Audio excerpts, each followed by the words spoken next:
Hey there, welcome back to yet another session in this series. In the last session, we discussed in great detail about Form 1, the main form that needs to be there for filing an application for design registration. We discussed about the proprietors, we discussed about the classes, one class per application. Many articles could be there in an application. In case you forget to mention a particular article, you can file a separate application for the same class but different articles. This particular application will get expired on the same day as the previously filed application. If you want to claim different classes, you need to file different applications. So our application is there at the patent office now. What happens to it? Of course, examination happens to it. We don't need to file any request for examination as such. The applications are picked up for examination as and when they are filed. So in this session, we are going to go through the process of examination of design application at the patent office. So shuru kare. Our application is with the controller. The Form 1 along with the representation or specimen, if we had filed one based on the requirement from the controller.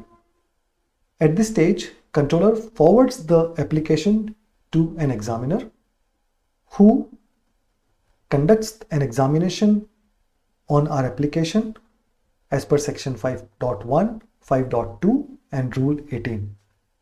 Prepares and forwards a report to the controller. So what all is checked during the examination by the examiner? Let's have a look at it. So as per rule 18, the examiner begins by conducting a formality check on the application. It is checked if the application is filed in a prescribed format, Form 1 along with the representation, and a prescribed fee has been paid as per the applicant status. Has the address of service been provided? Without address of service, the application will not move forward. POA, Form 21, if applicable, of course. And if it is a convention application as per section 44, then is it filed within 6 months? If any assignment been filed, if the applicant in India is different from the applicant of the convention application.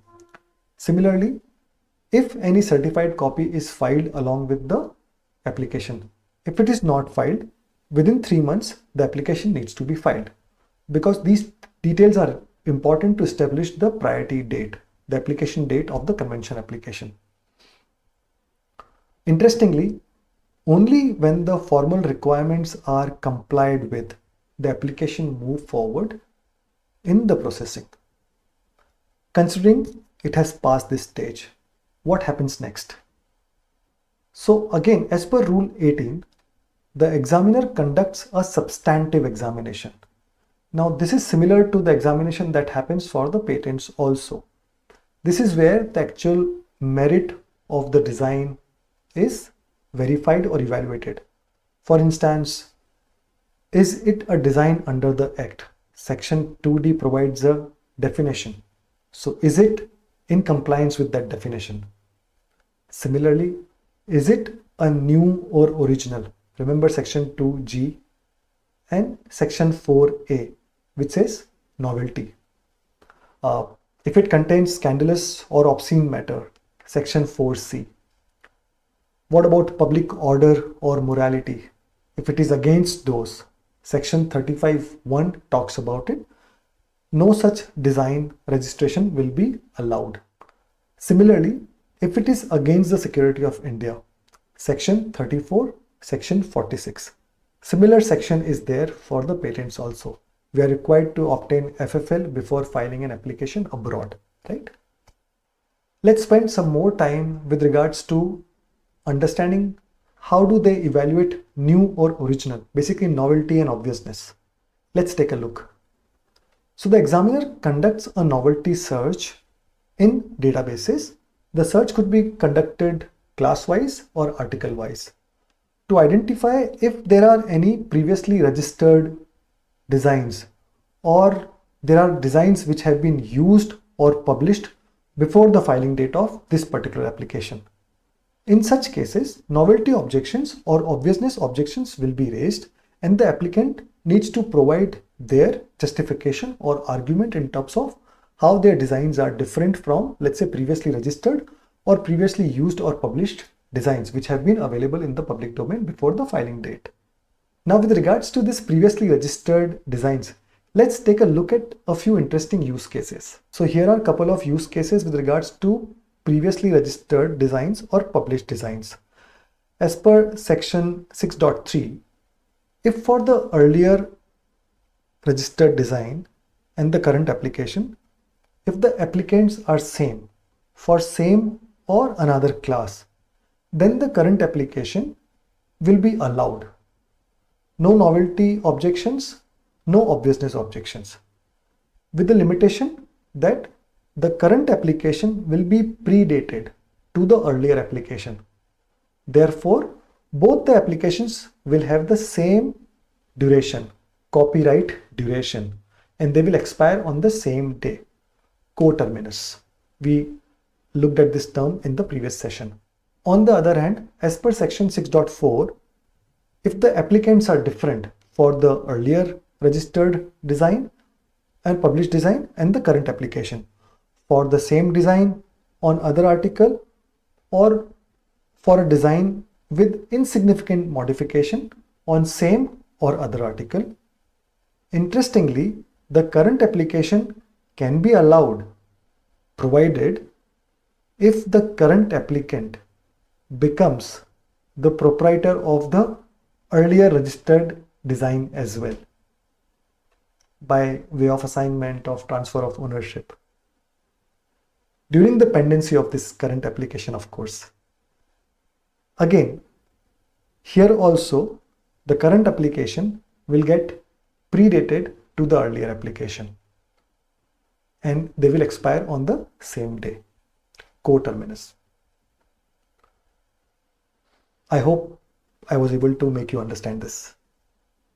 Now, while we are talking about earlier publications, let's take a couple of more use cases. For earlier publications, section 16 states that if the earlier publication is made by other person without the consent of the proprietor or the author of the design, then that is not will be considered as a sufficient ground for refusal of the application or for invalidating the application. Similarly, it talks about if the author or proprietor has accepted a confidential order for applying the design on articles before registration, confidential order, right? Then that also will not be considered as a ground for refusal of the application.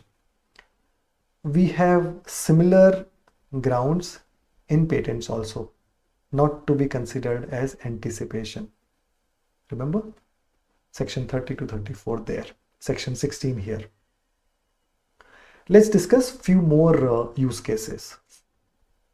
Section 21 talks about the exhibition or publication of designs or articles in exhibitions to which the provisions of section 21 have been extended by the central government. What it says is the exhibition or publication of designs or articles in such exhibitions will not be considered as novelty killing grounds for refusal or invalidation of the application. Similarly, publication of the description of the design during or after the exhibition, or exhibition or publication of the design or the article elsewhere by some other person during or after the exhibition. All such activities, exhibition and publications before the filing date of the actual application will not be considered unfavorably while evaluating the novelty, newness or originalness of the design, provided that the applicant provides a previous notice to the controller using Form 9. Let's say if you are aware that you are going to exhibit your design or article in an exhibition, it's your duty to file Form 9 to notify the controller about such and such exhibitions and events. That's not enough. You also need to file the application within 6 months from such exhibition or such publication that have happened by you or by any other person without your consent. In such cases, such prior publications will not act against you during examination. So these are the parameters that the examiner takes into account while evaluating the novelty or obviousness of the design application. Once the examination is over, the examiner forwards the report to the controller. The controller reviews the application to see if there are any objections or anything which would merit rejection of the application. In such cases, the examiner forwards the statement of objections to the applicant. Section 5, Rule 18. Once the applicant receives the statement of objection from the controller, and if they are of the view that they wish to argue their case, then they need to file their response within 3 months from the receipt of the statement of objection. There is an interesting aspect with regards to the timeline here. The applicant is under the obligation of completing the response within 6 months from the filing date of the application. Rule 21 states that if the applicant were not to do that, then the application will be deemed as withdrawn. Now the 3 months that you see is from the date of receiving the statement of objection. But with that also, the 6 months have to be taken into account. You cannot go beyond 6 months. Of course, the provisions of extensions are provided. So you can opt for up to 3 months of extension, provided you file the request for extension before the expiry of 6 months using Form 18. So the applicant is time bound here so that the office can take decisions on the applications in a timely manner, efficient manner. Good for the applicant, good for the system. Apart from filing the response, the applicant also has an option for requesting a hearing with the controller. Again, such request should also be filed within 3 months from the communication date of the statement of objection. Based on the request, controller usually fix a date for the hearing where oral arguments are heard from the applicant, which is followed by a written statement from the applicant to the controller. Post the hearing, the controller takes into account the examination report, the response, and the written submission made by the applicant to arrive at its decision. It could be an acceptance or refusal of the application under Section 5, Rule 18.5, Rule 17, Rule 19. Consider a hypothetical situation where your application has been rejected by the controller. What do you do next? Do you file yet another application, modified design, different class, different articles? Or is there a way you can fight it out? Do you have another avenue for rechecking your application, getting it re-evaluated? Yes, there is another provision. As per Rule 20, Section 5.4, controller's decisions are appealable.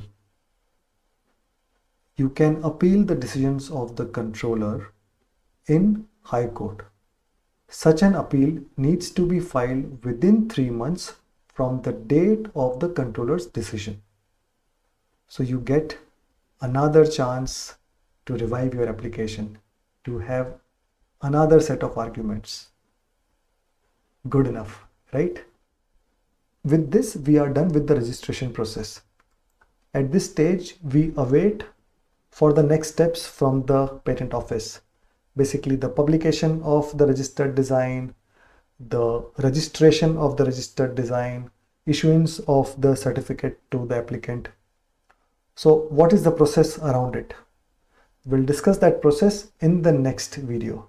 Till then, take care. Goodbye.